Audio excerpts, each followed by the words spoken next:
Today in America, there are over 500,000 licensed agents, and many of them believe becoming an influencer helps them make income. But most never cross over to making income. Today, my guest has gone from influencer to income by being the top producer in this game. We have the honor of meeting the legendary Bryiana Davis. Hey. That was a good introduction. That was good, right? Thank you. B, I know this is your first podcast. Yes, it is. Ever. I want to say thank you. Oh. Because I think I told you already, but we have a mutual friend. A shout out to Miss Nakia Carter. Mm-hmm. Shout out to Nakia. Who a couple years ago said, Nick, there's this dynamic young hitter. Aww. And she has a great heart, a great personality, and she serves her community. And she has, most important, production, which is incredible. Thank you. And so I've been following your journey, and I can't be more proud. Oh, thank you so much. I appreciate that. And if there's a birthday coming up too, right? My birthday is Friday. How you feeling? I'm feeling good. I'm blessed to make it to another year. I don't have any complaints about in life right now. So I feel blessed. I feel good. I love that. Yeah. One of the things that I wanted to find out with you today, maybe the audience too, is I want to find out how you got started in the business. But first, tell us a little bit about your background, kind of where you're from, where you grew up, and how you got into real estate. Okay, so I grew up in Inglewood, California. Inglewood. No, they call it Iwood now. So, AKA Iwood. So I grew up in Inglewood. I went to Inglewood High School. Prior to that, I grew up Inglewood and South Central. So up until I was about 11, I lived in South Central and then grew up in Inglewood after that. So how I got into real estate? Yeah. Okay, so honestly, I was working at the airport at the time, and TSA or TSA. Okay. I was working at TSA at the time. I had been there for about 4 years by then.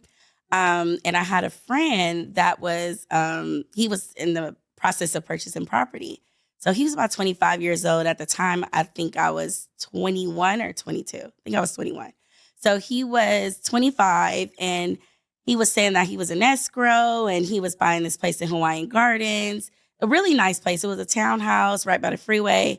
And I was like, oh, okay. I was looking at the pictures of it, and it was nicer than my apartment. And I was like, oh, wow, he's 25. And how much is it? How much will your mortgage be? And he said, oh, yeah, I think at the time my rent was about $900 and his mortgage was going to be $1,100. So I was like, for a few $100s, I can be a homeowner. So I don't even think he knows to this day that he influenced me of becoming a homeowner on to being a realtor. Really? Yes. So I went through the process. He sent me his real estate agent, his lender. I went through about 3 or 4 realtors because they all gave up on me. I was pre-approved for 175 at the time. This was in 2012. Okay. The market was really, really hot. It was actually a lot of options at 175 at that time. I was looking at Long Beach, Inglewood. Long story short, I ended up purchasing my first property at 22. So I purchased my first property at 22, and it was a pretty tough process. And when I ended up buying the house, because I was in escrow 3 times, so when I ended up closing on a property which was my first property, I actually negotiated the deal myself because my real estate agent said that it was a waste of time. I called the agent myself and said, what I got to do to get this place. He said, you know what, you're FHA, we got cash offers. I'm like, well, what can I do to get over those cash offers? He told me a price. Well, you have to come up with this money down, this EMD. And I said, look, give me a day, please, and figure this out. Gave me about a day or 2. I called the lender. I got approved for conventional. I told him I'd come in with triple the deposit, pulled out of my retirement, and I ended up, long story short, telling my agent how to write the deal to get this offer accepted. And I got accepted. And I beat the other cash offers. And in that moment, I felt like I did that for myself. And when I closed on my property, it was so many people that were like inquiring about how to buy. You're so young. How did you do this? I didn't want to send them to my real estate agent. She was like, if she out there, no shade, but I did not. She was like, no help. And she left my keys in the lockbox. It was no celebratory anything. And I was like, I don't want to really send them to her. I don't know who to send them to. So there was nobody to send them to, but I let everybody know the process, and I had lenders for them. So I found my own lender online. And I was like, you know what? I get a lot of gratification out of this, like telling people how to purchase, how to buy, and how much you need, the different type of loans there are, what are financing options, and, and telling my story. So the whole time I was like telling people about real estate, they thought I was an agent the whole time. So this whole time you have no license. No license. I'm not even in school. And I'm like breaking down the process. And then I'm looking into, the process even more, like looking into real estate. And I just got so infatuated with real estate. And I grew a passion for it. I went to school a year after buying my first place. And I just took off from there. Not took off from there because I didn't sell to my second year. We'll probably get into that later. But I was working real estate prior to becoming an agent. So I felt like this is what I'm supposed to do. They always say get a job that don't feel like work is like, you'll be successful. What's the saying? You'll be successful for the rest of your life when you find work that don't feel like a job. And that's how that's how I feel. Wow. Yeah. I would do real estate now. Not today. I want to check, but I'm still I was doing it for free for so long. Yeah. Wow. Yeah. By the way, I have heard many stories into real estate. Mm-hmm. Never one like yours. Really? That's that's dynamic. Really? Because let's just unpack that because you said a lot of phenomenal breakdowns. So number one, you were exposed to the opportunity. I was. By a friend. Yes. And you saw, wait a minute, I'm paying this much, which is a few dollars more. I'll become a homeowner. Yeah. So that was your trigger to think about you can do this. Mm-hmm. Now, let's unpack that. Did you grow up in a home that your family owned? Did you grow up? I did not. Okay. I did not. So you grew up in a renting house? I grew up in apartments, yes. Got it. Mm-hmm. So when you became a homeowner and you got those keys and you opened the door into your condo. Was it a condo? It was a townhouse. Same townhouse. Thing, yeah. Into your home. How'd you feel? I felt empowered. I just felt, I don't know, I felt on top of the world. I just felt like I don't know. I don't even know how to explain that feeling. I just felt like I made it. Like I did something huge at that time. Like that, from where I'm from, it's unheard of. 22-year-old buying property. Especially me in real estate right now, like the average age is like mid-30s, so I just felt so powerful. Like I had accomplished something that I feel like is most people biggest accomplishment is purchasing a property. That's a fact. So it was an amazing feeling. Yeah. When you think about it, how do you think owning a home is different than being a renter?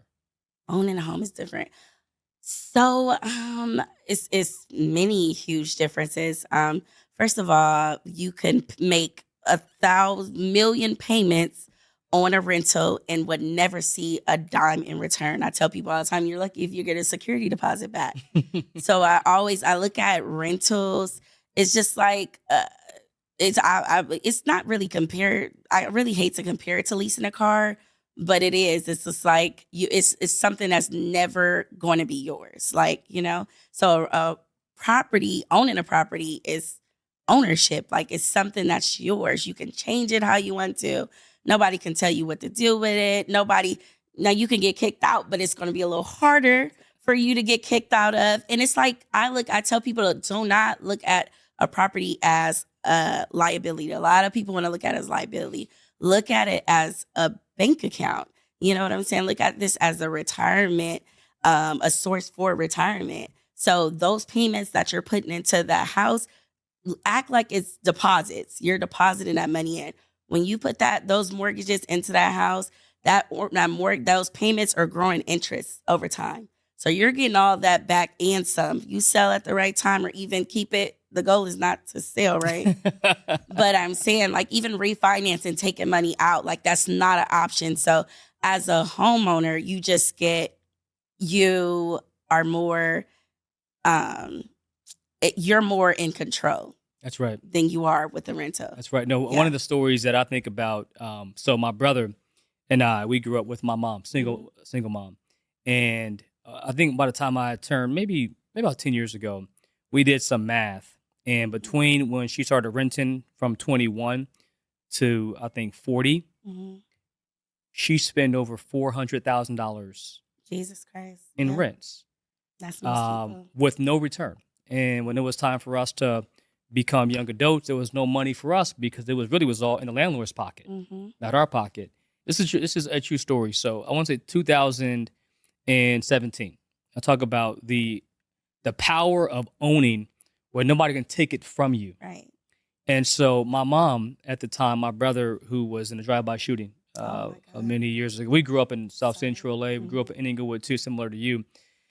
And so, but he lived as a quadriplegic until he just passed away about a year ago. I'm so sorry. Thank you. But I go to my mom's place one day in Cerritos, and I happen to see a back brace on her back. Now, we just made a $2,000 investment to get like a swing on top of the ceiling, so that way it can lift up my brother and take him up the stairs. Oh, wow. We paid for it. We installed it. Cost me $3,000 to actually do that. And the landlord, afterwards, he came to do a check-in and said, I don't want that on my ceiling. No way. That's a fact. But because we don't own it, it's his property. So your example of the lease is a really good one. You got to maintain it, keep it up, but you got to give that property back. You got to give it right back. And so I go over to, I come home to the house, I say, hey, whose back brace is this? And it's my mom's. She was at the time in her 50s, picking up my adult brother up the stairs. Unbelievable. All because she did not have control over her domain where she lived. And I think, so to your point, I think there's so much empowerment when it's yours. I think about growing up, there were times that we were big Chicago Bulls fans, Michael Jordan days in the 90s. And we would want to paint the walls. You couldn't do it. So your example of the lease is spot on because you can't deck out your lease, you need right? You need permission for everything. And so to your point, to be 22 and to have achieved that goal so young, when you didn't grow up in that family, where you saw that roadmap is like so powerful. That is incredible. So, okay, so question for you. So when you talk about you went through several agents, what do you think separates a good realtor from a great realtor? Okay, see, this is tough. And because I have a lot of colleagues that are in this position, and it's no shade. And no names. No names. Because it's not just this, but I think it helps to be a good realtor. It's to have the experience as going through the process for a first-time home buyer. Got it. It's nothing like experiencing it to know how you want to feel and giving it back to somebody else. And I think that's what helped me. Interesting. So that is just my opinion because we know it's a few realtors out there that never been through escrow, not once. But I think, and I'm saying there's a lot of other, attributes to like a great realtor. Sure. You just, you have to be a people person. You have to have some empathy for people's situations. You have to be likable. I really think that's one of the main things too. Like you could know all this information, but you have to have people like you. People have to like you. It's millions of realtors out here. They have millions to choose from. So I think that is a one separation too, is be likable. You're gonna, this is one of the big purchases, probably the biggest purchase somebody's gonna make in their life. They want to like you and be able to talk to you every day for about 30 to 60 days. That's right. No, that's so good. And you realize too, so to that end, I think to your point, so you believe that one of your advantages is that you've been through it. Yes. And so you know what it's like. I do. Because to your point too, we had somebody else on the podcast and they said based on where you come from, like some communities who might not have grown up around wealth building or home ownership, it feels foreign. And so sometimes being qualified starts in your own mind. It's the mindset first, right? Absolutely. And so if somebody's going through the process, but they have these fears, they have questions, if there's somebody who they know has been through what they've been through, there's a certain calmness. Yes. And you can relate that to them. Exactly. But if you've never been through it, how can you tell me how I should be feeling? It's tough. Right? Yeah, I think it's pretty tough. Yeah. I'm not going to listen honestly, like there's a lot of fitness trainers out here, but it's going to be harder for me to listen to a fitness trainer that never been fat. Like, I need to know you've been through this journey because it's easier if you've been fit your whole life, to keep maintaining it. Let me see somebody that's been 400 pounds and now they're a slim, 150, 145. Let me see that. I love and that. you maintained it. Gotcha. No, that's good. I honestly think it's a little better experience when you working with a realtor that have been through it and experience being a first time home buyer. No, I actually love that because what I'm hearing from you right now is, Nick, I think what's really important is relatability. Yes. Relatable too. Right. That's another one. That's likable. Right? Because likability, authenticity, connectivity, all that matters. Right. And I had made the comment about the disconnect. So when I had ran my company for many years, one of the things that I tried to do was building our growth campaign was I looked for individuals who had a high following on social. Because my first assumption was if you're in this business, in my case, if you're a lender, and if you have a lot of followers, you can convert that into leads, into loans. Sure. That's my thought process. For sure. So I had my team, do all these Instagram views for people who have followings. And then we went on a trip to start to recruit these people. And I started traveling to Chicago. I'm going to St. Louis, Atlanta, on the assumption. My first mistake was the assumption. And then I realized, wait, these people are not closing no loans, right? And so then I had the team start to pull up production reports, and I realized there's a gap between followers and production. There's a big gap there. And what you tend to find out is that Instagram or social media in large is in fact a highlight reel of somebody's life. It's a facade. Yes. And so many times if you're not authentic, you can't really connect to the person who's looking at that thinking about, should I choose you as my person? Because if you are at the open houses, but you're not at closing on contracts, that means that you can't convert your following into influence on transactions. Yes, absolutely. And so I think for you, relatability, charisma, likability, going through the experience, really critical. Thank you. Yeah. I think that's good. Now I know now, so at this point, so this is how you build this thing out. Okay.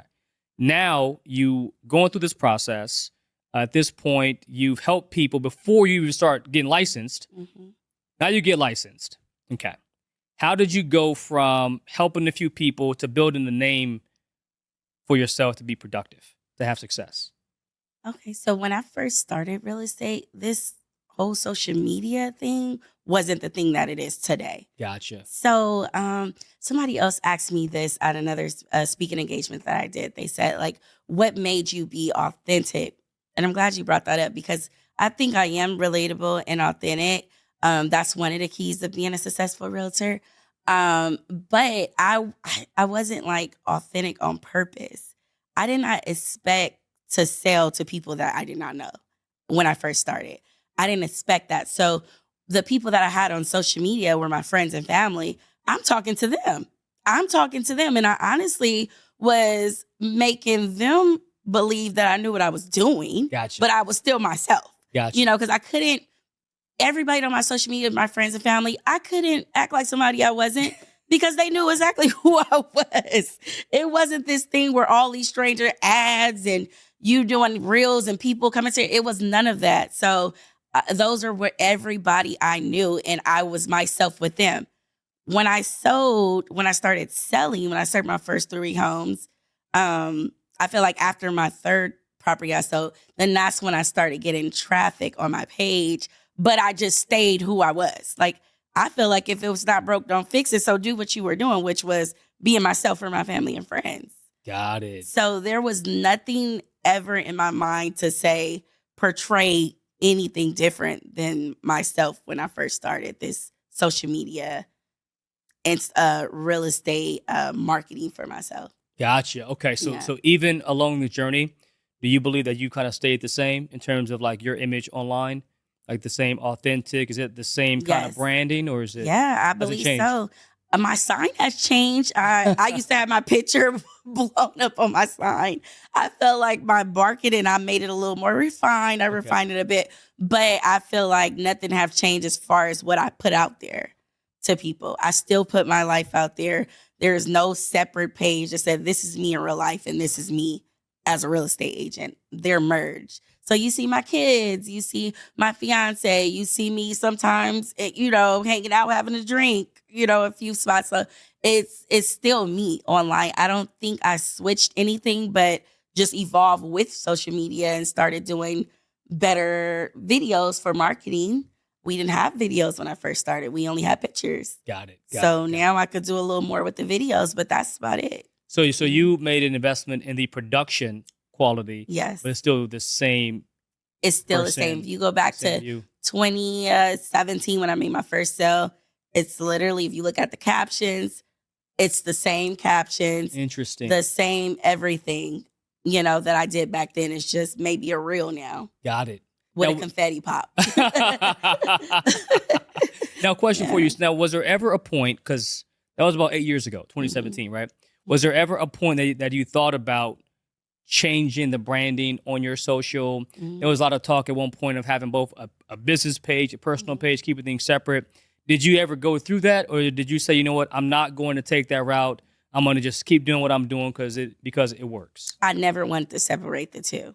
I never wanted to. You're going to see the real me. And that's a part of, like you said, being relatable. And that's when I had changed my name to The Homegirl, because I had so many people that would call me and be like, girl, she the homegirl. She a real estate agent, but she like the homegirl. It's just like, I could just talk to her about anything. You could tell her everything, girl. She a homegirl, So that's when I was like, okay, I'm the homegirl, with home. So I was like, that's super cute. And I've seen a lot of people running with it, but no shade. But I'm like, no, nothing really made me want to separate my pages or be anything different. I never even wanted to really tap into luxury. I know that's a thing with a lot of agents. Their thing is, I got to get to luxury, got to be selling $5 million homes every year. But my bread and butter is first-time home buyers, regular folks. And I never wanted to change that. Wow. Never. As far as like I said, I made my marketing a little more refined. Like I took my picture off. I made, my logo. I got a logo for my team because that's when I started building my team later. And maybe change my branding, like the aesthetic of my my branding. But as far as like who I was on social media, I never wanted to change anything. No. I love that. One of the things that came to mind just now when you mentioned first-time home buyers being your bread and butter. So in 1995, 38% of all homes went to first-time home buyers. Mm. Now it's 24%. Oh wow! So it's dropped by 50% in the last 20 years. Wow! And so you're seeing more large private equity firms buying up larger first-time properties, and that shows up because now I saw a study recently that 63% of American renters believe no matter how hard they work, they can never own a home. Mm. So they feel like the dream is kind of out of reach. Mm. And you're in SoCal, which is the premier market in all of the U.S. What are some of the things that you say to first-time home buyers who might be thinking about giving up? What do you tell them to encourage them to keep going, but their time one day will come? I tell them my story. I tell them my story every single time, and I think that I love that I have that to fall back on. I was 22 years old making $16 an hour. Shut the fuck up. I was making $16.50. Ask some respect on that 50 cents. Yes, yeah. $16.50. Yes, I was making $16.50 an hour. And if I really break it down to you after taxes, I brought home $900 every 2 weeks. Wow. Every 2 weeks, I brought home $900. And so I made, after taxes, what is that? Under $2,000 a month? My mortgage was $1,100. My mortgage was $1,100. Back then, that was a lot for somebody that was making $900 every 2 weeks. And I told them, sometimes you gotta take a short-term temporary sacrifice for a long-term gain. Say that again, B. Say it again. You gotta make a short-term sacrifice for a long-term gain later in the future. And I always tell my story about, yes, I was eating noodles. I was eating noodles probably out of 30 days, 27 days out of 30. Noodles and sardines and hot Cheetos was my go-to, and cereal. That was my meal. But I would do it all over again. I would do it all over again because it's just anything worth having takes sacrifice, you know? And a lot of people say, oh, I don't want to be house poor. To me, it's no such thing as house poor. There's no such thing as house poor. You're setting yourself up for, you know, your future.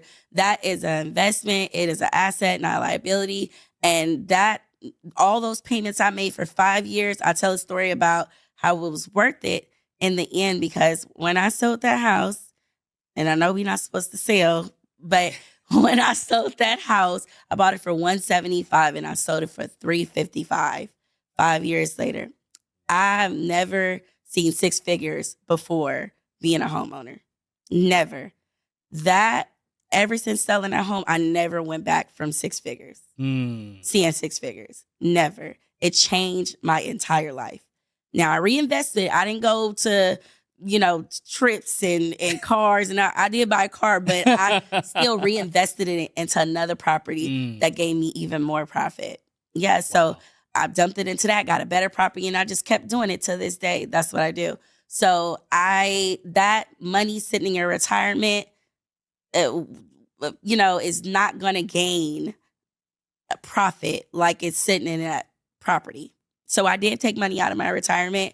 I know a lot of people had retirement, and I encourage that, especially if you're young. You know, take that 15, 20 out. You put that 15, 20 in that house, it's going to grow way quicker than it do in that retirement account. So I just tell my story about me making a sacrifice. I would never tell somebody to do something I won't do. I made a sacrifice, and it was so worth it. Wow. So, okay. So wait, so it sounds like that maybe your unfair advantage is your experience. Yes. And the fact, because you were 22, against all odds, $16.50 an hour, that seems impossible to do that.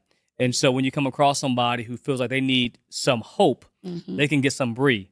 Yes. Because Bree can tell them your story. I will. And that story, it connects because it's real, it's authentic, it's relatable, and that gives them the motivation to go forward themselves. Yes.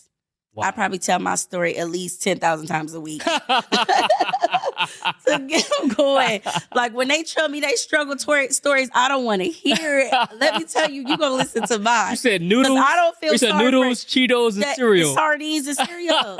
Yes. Yes, that was my go-to. Yes, all day long. And I would do it again. What do you think has happened to so many people who have, because it appears even, like I think about my grandparents, and my grandmother told me that when she bought her first property in 1968 with her and my grandfather, they didn't have the money for the down payment, and so the broker who sold their home, in order to pay them, she basically would sew the wife's clothes for like 2 years because she didn't have the money. There was another way to exchange, right? And so you think about the short-term investment for the long-term prosperity. And it feels that people no longer want to go through the struggle to get the prosperity. Why do you think that is? I think it's a lot of TikTok. Okay. Yeah. Talk to me about I think it's a lot of TikTok. There's a lot of information out there, and people just go down this rabbit hole of, you can find anything on TikTok. And I'm not even going to say TikTok, social media too, because it's on Instagram. And between that and the cousin, auntie, baby mama, sister, friend, best friend that's telling them you shouldn't buy a property because of all this that happened that they never experienced. It's just, I really feel like it's the overload of information out there, and people are just putting out anything. You can find why I shouldn't buy a house in a million videos on it on social media now. Got it. So it's a lot of bad information out there and a lot of traumatizing situations people experience. And I think people are just scared these days because of all the information on social media. Got it. So you believe there's a information overload that misinforms people. Yes. And that creates the cloud of doubt in their own mind. I think so. That you sometimes have to overcome when they come to you about buying a property. You know how many TikTok videos and Instagram videos people send me when they ready to pull out an escrow?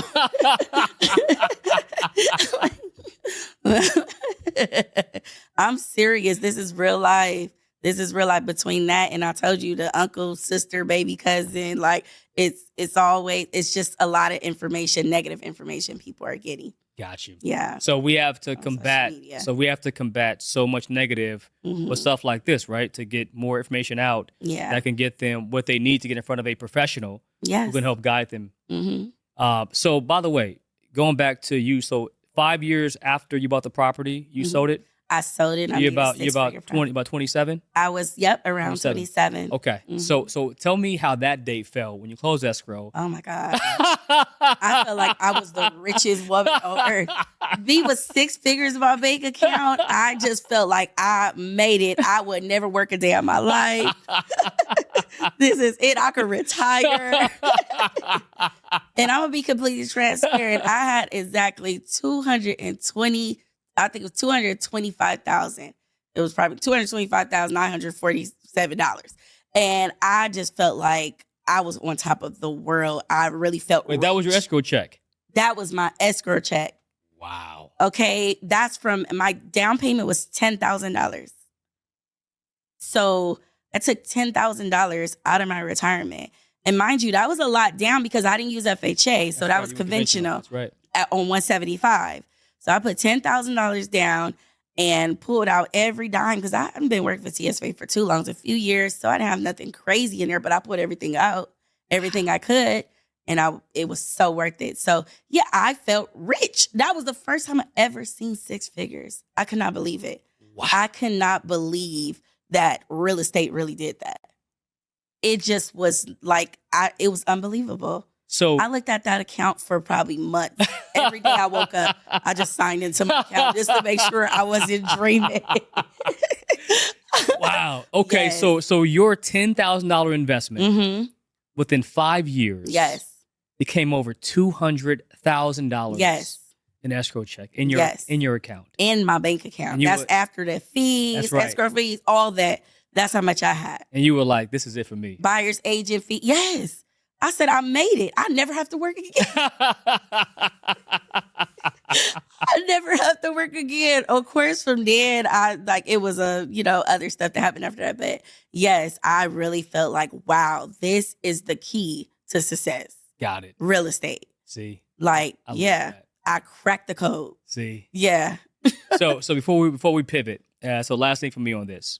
So there's a young woman. Her name is Michelle. Mm-hmm. Okay.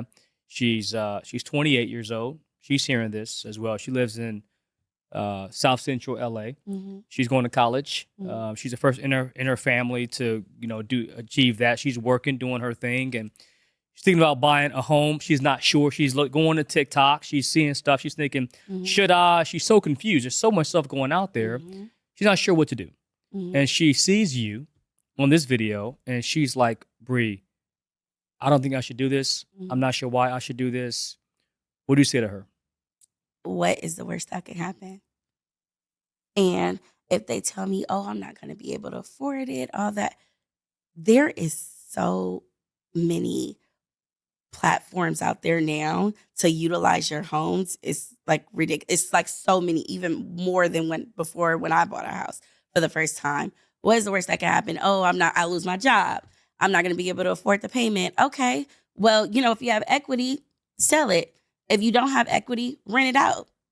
Okay. If you can't rent it out, Airbnb it. I'm literally Airbnb my property right now as we speak. And I'm making double what I would make from a tenant.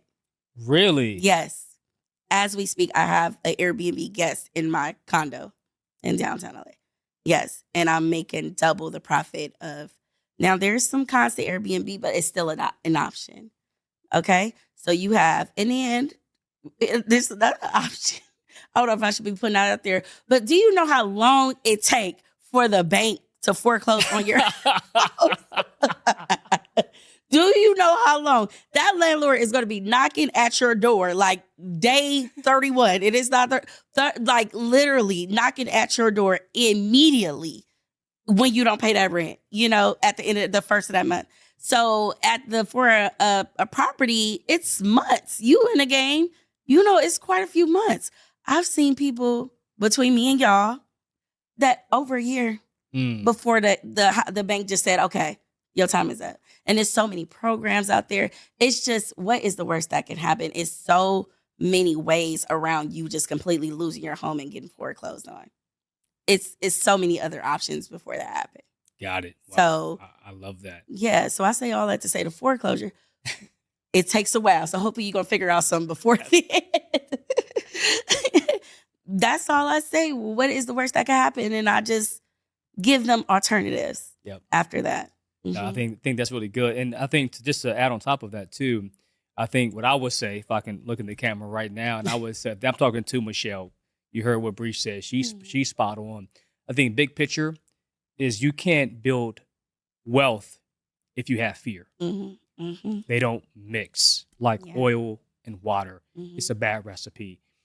In life, you must make a choice. If you want to stay fearful, you're going to stay in poverty. Yeah. If you want to have courage, that's your pathway to building wealth. And Bree just laid out so many different avenues to help you achieve that, which is why your story is so incredible. That's really good. Now, okay, Airbnb. So when did you decide to do the Airbnb? What was the decision around whether you Airbnb versus just having a tenant in your property? Okay, so I went through the tenant, trying to get a tenant option. And I have actually a client that he got me interested. You know what? I got into Airbnb prior to that. So my other property that I bought, and this is something else, when you can't afford, I'm diving into other areas, but if you cannot afford in the city, there's options. If you're going to go out of state, you can go to Victorville. You can go to Hemet. Talk to him, B. You can go to Beaumont. Talk to him, Okay, B. so a few, like when I made that 200-something thousand, I took the money out there to the high desert, bought a huge house out there, and I didn't want to live there. I did not want to live there, but it was a conventional loan, it was an FHA, because I was able to utilize conventional loan, 20% down. So I ended up saying, I don't want to live here. I don't want to deal with a tenant per se because I wanted access to my property. I'm going to Airbnb it out. So that house in the high desert, my mortgage was $1,800 and I made $5,000 a month. A tenant, I was only going to make about $2,000 to $2,200. So when I saw that profit, I was going to Airbnb. That would be my option before a tenant because I can still gain access to my property. These tenants will get in your property and feel like they own the place. You know how it goes. You know how it goes sometimes with these tenants. So I've always had a fear of being a real landlord because of horror stories, and everybody's story is not the same. There's plenty of people that have great successful stories with being landlords, but Airbnb was a better route for me because I still have access to my property. So if I decide to move in there at any time, I could just cut it off and move in. Got it. And the profit is better. What are some of the cons people should be thinking about if they do take the Airbnb route? The cons is the money is not guaranteed, where the tenant is more stable. You know, when they're paying, you know the money is coming for sure. So you have a for sure thing. As far as Airbnb cons, the maintenance. So this is like a hotel to people, right? So it have to be, not saying that you don't have to maintain a property with a tenant, but you have to maintain it more consistently. With the tenant, they move in there, you know, you might get some complaints in the beginning, even, you know, during their stay there, but that's their home and you don't have to, it's not a turnover where it's like a new person coming frequently, like Gotcha. Airbnb. Okay. So you have to keep cleaning it. If the mattress get, you know, I had an incident where a child, you know, had a little mistake on the mattress and I had to replace the mattress. Somebody put a hole in the door. I had to replace the door. So with tenants, because they're going to be there long term, the maintenance is lower. Gotcha. Okay, got it. So on one side, if you have a traditional landlord with one tenant, it's more predictable cash flow. Yes. Going forward. It's probably, but there's also less people coming through, so there's less maintenance costs. Less maintenance. The flip side, the Airbnb, there's going to be higher traffic in there, so there might be more cost to update if things take place, but you do get larger sums of cash. Yes. But it's just not as predictable as you would see. So you got to do your own trade-offs, right, on both sides. Sure. I love that. Now, one of the things that I've been seeing about you is that you're now building a team. B has a team now. Yes. And so I know people have even asked me, I told them I was doing a podcast with you, and they said, oh, I want to be a part of Team B. Really? I'm trying to tell you. Hiring. I'm trying to tell you. I'm going to tell you after this hiring. podcast. So when you think about, because when you go back to your story, you talked about how you went through several realtors did. before you decided. You talked about how you had to intervene on your own behalf. I did. When they didn't do it on your behalf. You talked about how the agent left the key in the damn mailbox for you. They didn't even have the key in the mailbox. That's crazy too. I didn't get a card, none of that. Nothing, right? Nothing. So when you think about people who are in this business who want to be on your team, what do you think? What's the kind of person who you're looking for to join your team? I'm looking at authenticity. I'm looking for somebody that will vibe well with people. Yes. I when I interview people, I have to feel the vibes. Like if I don't feel like it's coming from like an authentic place, when you're talking, if I feel like it's robotish and it's rehearsed or anything like that, like if I can't vibe with you, I don't feel like you would vibe with my kind of clients, because I have a particular niche of clients, and we vibe on the relatable, like you said earlier, relatable. Like I feel like all my clients feel like I'm more than a real-time their friend. So I feel like if you can't be that for them, then you won't be able to mesh well with my clientele. Got it. Okay. Yeah. So you want for people who there has to be a connection. Yes, and That's really hungry. important. They have to be Hungry hungry. and a connection. Mm-hmm. Now, Yeah. what are some of the challenges? Because not everybody wants to be hungry. Not everybody wants to eat. Yeah. Right. What do you think is the challenge? Because most people in real estate are licensed. Mm-hmm. They don't do business. For sure. They have a license, Mm-hmm. but they don't do business. I know many of them. What do you think is stopping them from achieving? Because most people, if you ask them, they'll tell you they have a deep why. It's their kids. They want to leave. They want to leave a legacy. They want to change their family legacy. They want to build wealth. They have these great motivating factors. Yeah. But they don't always translate into activity. Yeah. Into consistency. Why is that? Watching too much Selling Sunset.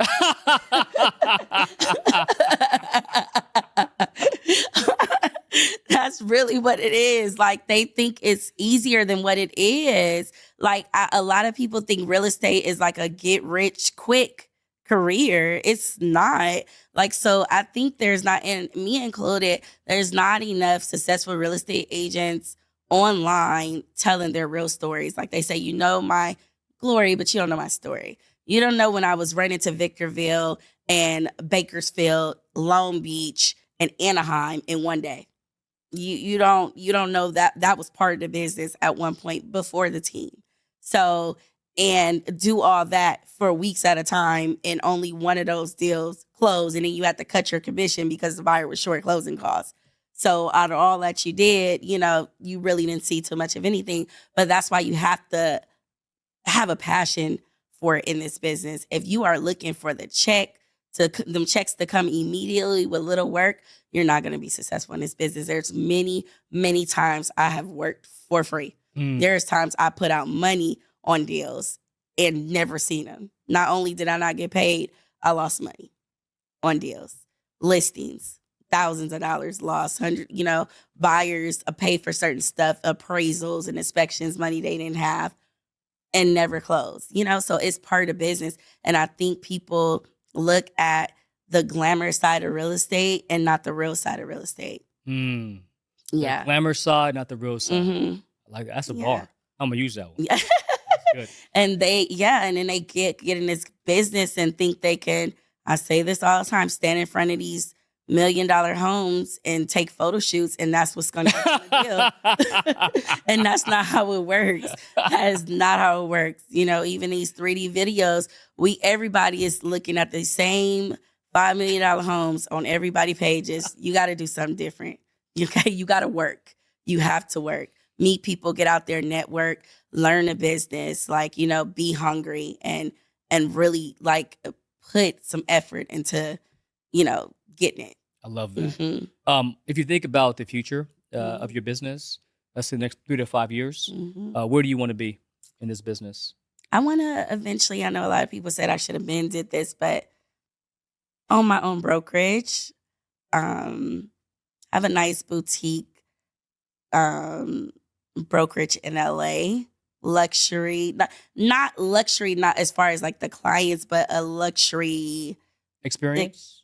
yes, brokerage. Yeah. Got So it. a luxury boutique brokerage, like, experience. So when the clients come in there, you have your champagne waiting in a waiting room, and we have, the concierge service and the snacks, laid out in a welcome package, like all that. I'll just see that for myself. Not no time soon, maybe like 5+ years.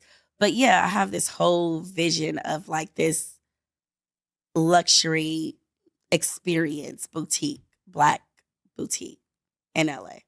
Mm-hmm. That sounds pretty fly. Yeah. That sounds really fly.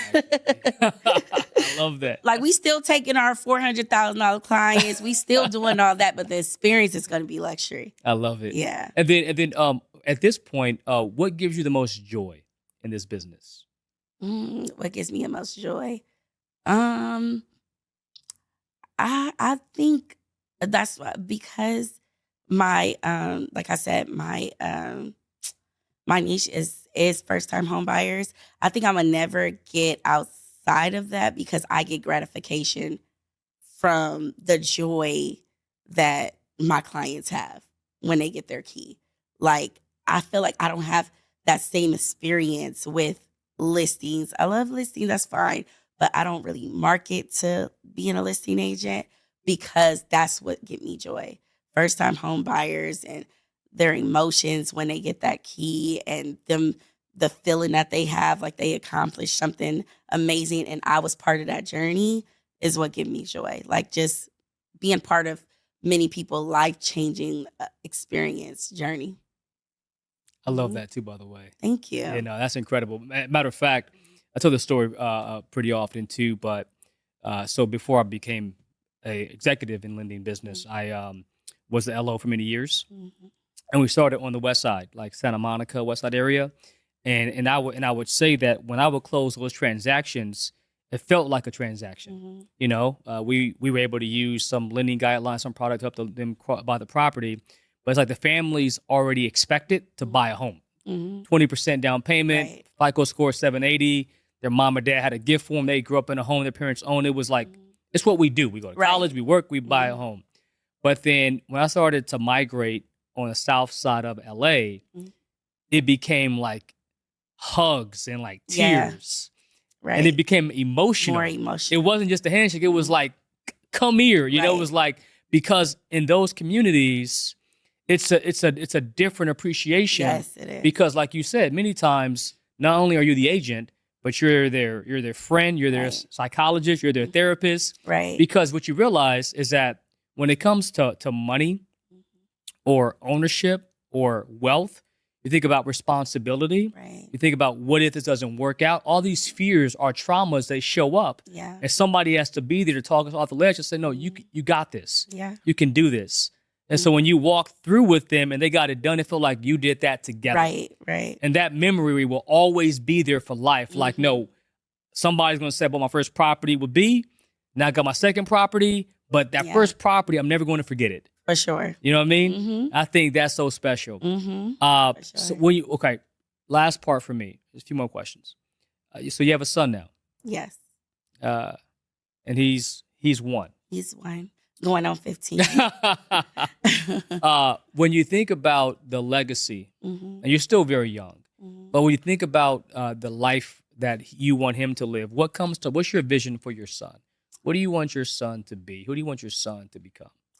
I would love for my son to be right along next to me. Okay. In this business. Like I said, I want to build that brokerage for him to take over. Yeah, I want that to be part of his legacy, part of something he takes on and take over for the next generation.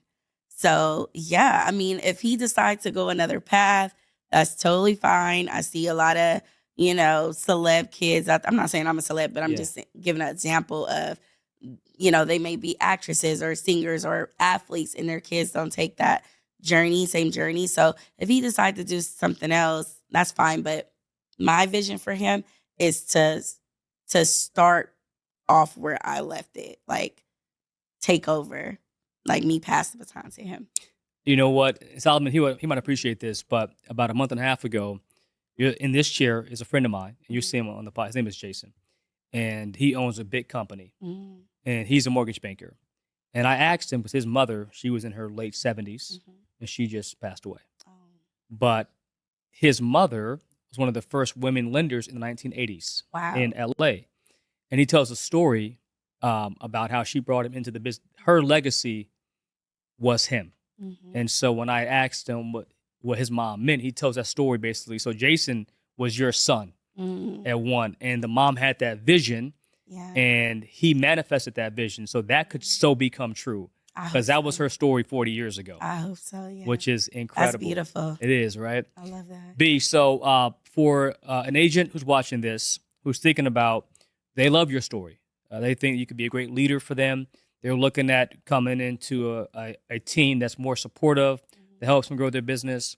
What do you say to that potential candidate who might be thinking about coming to you and join your team on why they should do it? I would tell that person, have a why as to why you want to do this. Why you want to do this, and let it be something that's real. Like, not made up, but just, why are you hungry to be successful in this business? Like, what is going to make you go out there and get it every day by any means necessary? And I feel like if you could work with me and know that a paycheck would not be attached for a while, are you okay with that? Like, and if you could say, yeah, like, come by, join me, because that's how it is. I feel like it's just, you have to know what is your why, like, behind it all. And if it's a check, I'm not for you. I'm not for you, because the check sometimes not going to come. So you just heard a story of a young woman at 22 years old decides to take that first step to buy a property. He takes a $10,000 investment from a 401k, and in 5 years becomes over $200,000. And she is sold that real estate is the way to build legacy and to build wealth. She then decides to go on a mission to help other first-time home buyers achieve that same goal, because she's authentic, she's relatable, and she connects. Her clients connect with her. And because of that, she's building an empire. That's the story of Miss Bryiana Davis. Aww. B, I'm so proud of you. Thank you. You did a great job. Thank you so much. How you feel? Oh my God. That was good, right? Yes. Well, it was cool. family, I appreciate it. As always, there's fear and there's poverty, there's courage, and there's wealth. You must decide what side of the line you want to be on. On this side, Nation of Homeowners, we help our clients build wealth. And we're on a mission to start a national movement to create homeowners today and tomorrow and into the future. Let's go.